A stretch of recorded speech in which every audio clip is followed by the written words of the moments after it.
کام اللہ کی رضا کے لیے کرتے تھے۔ خالد ابن ولید رضی اللہ تعالیٰ عنہ وہ امیر لشکر تھے۔ عمر لانو نے ان کی طرف خط بھیجا کہ اس خط کے ملنے کے بعد آپ ایک عام سپاہی ہیں اور جو خط لانے والا ہے وہ امیر لشکر ہوگا،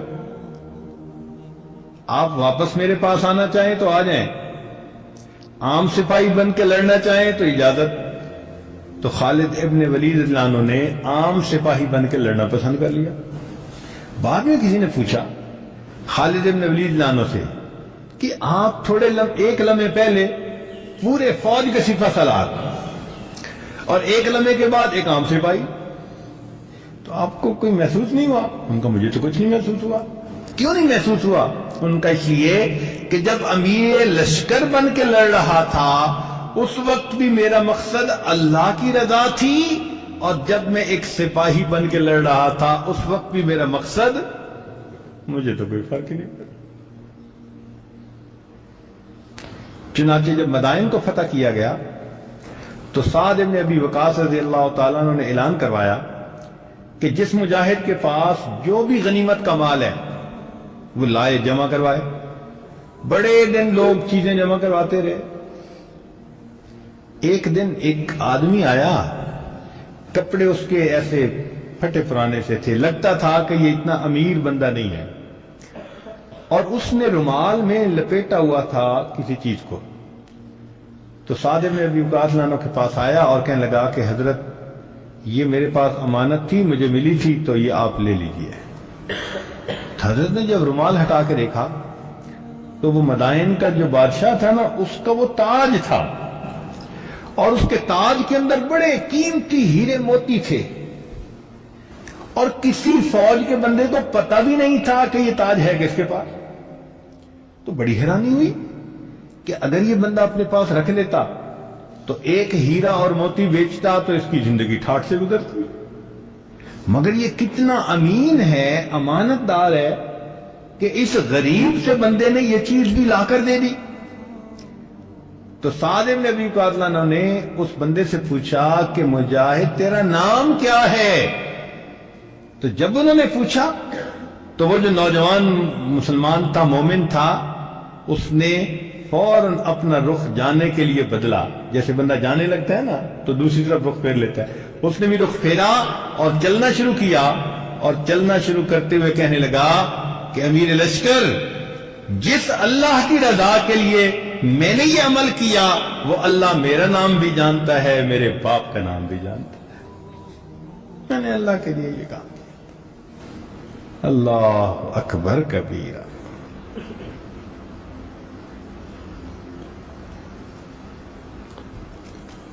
اچھا، اب یہاں پر ایک ذرا اور بھی نقطہ سمجھ لیں۔ کہتے ہیں جی کہ رابعہ بصری ایک مرتبہ ایک ہاتھ میں اس نے آگ اٹھا لی اور دوسرے میں پانی، تو کسی نے پوچھا کہ کہاں جا رہی ہو؟ کہنے لگا میں جا رہی ہوں، آگ میں پانی سے جہنم کو بجھا دوں گی اور میں آگ جنت کو لگا دوں گی۔ لوگ یا تو جہنم کے ڈر سے عبادت کرتے ہیں یا پھر جنت کی طلب میں عبادت کرتے ہیں، اللہ کے لیے نہیں کرتے، لہذا میں چاہتی ہوں کہ میں ایسا عمل کر دوں۔ اب لوگ اس چیز کو بڑا پیش کرتے ہیں، بعض لوگ کہ جی واہ واہ واہ، رابعہ بصریہ کا کیا مرتبہ تھا کہ نہ جنت کے لیے عبادت کرو نہ جہنم کے ڈر سے عبادت کرو، بس اللہ کے لیے عبادت کرو۔ امام ربانی مجدد ثانی رحمۃ اللہ نے اپنے مکتوبات میں یہ بات لکھی، لکھ کر فرماتے ہیں اگر رابعہ بیچاری راز سے واقف ہوتی تو وہ ایسا نہ کرتی، اگر رابعہ بیچاری راز سے واقف ہوتی، معرفت کا کمال حاصل ہوتا تو وہ ایسے نہ کرتی۔ کیوں؟ اس لیے کہ جب اللہ نے قرآن میں خود کہہ دیا واللہ یدعو الی دار السلام، اللہ تمہیں سلامتی والے گھر کی طرف بلاتا ہے، تو معلوم ہوا کہ اللہ سے جنت مانگنا اللہ کی عین رضا اور منشا کے مطابق ہے۔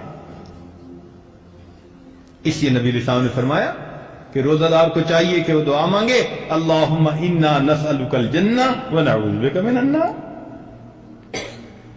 تو اب پتہ چلا کہ جو صحیح یعنی عارف ہوتے ہیں وہ ہر چیز کو قرآن و سنت کی روشنی میں سمجھتے ہیں۔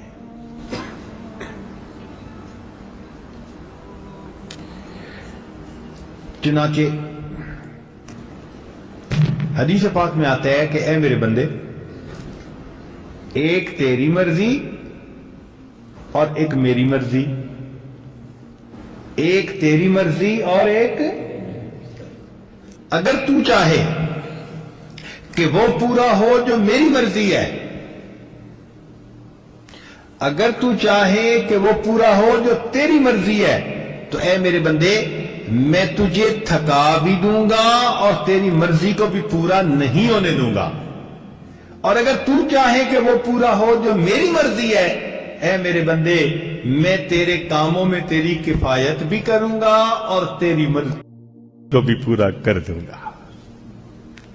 تو بھئی یہ چھوٹا سا دستور ہے کہ دنیا میں ہم اللہ سے راضی ہو جائیں، اس کے بدلے میں قیامت کے دن اللہ، بات سمجھ آ رہی ہے؟ بات سمجھ آ رہی ہے؟ ہم کیا کریں دنیا میں؟ ہم تو جنت میں اللہ تعالی بندوں سے راضی۔ اللہ اکبر۔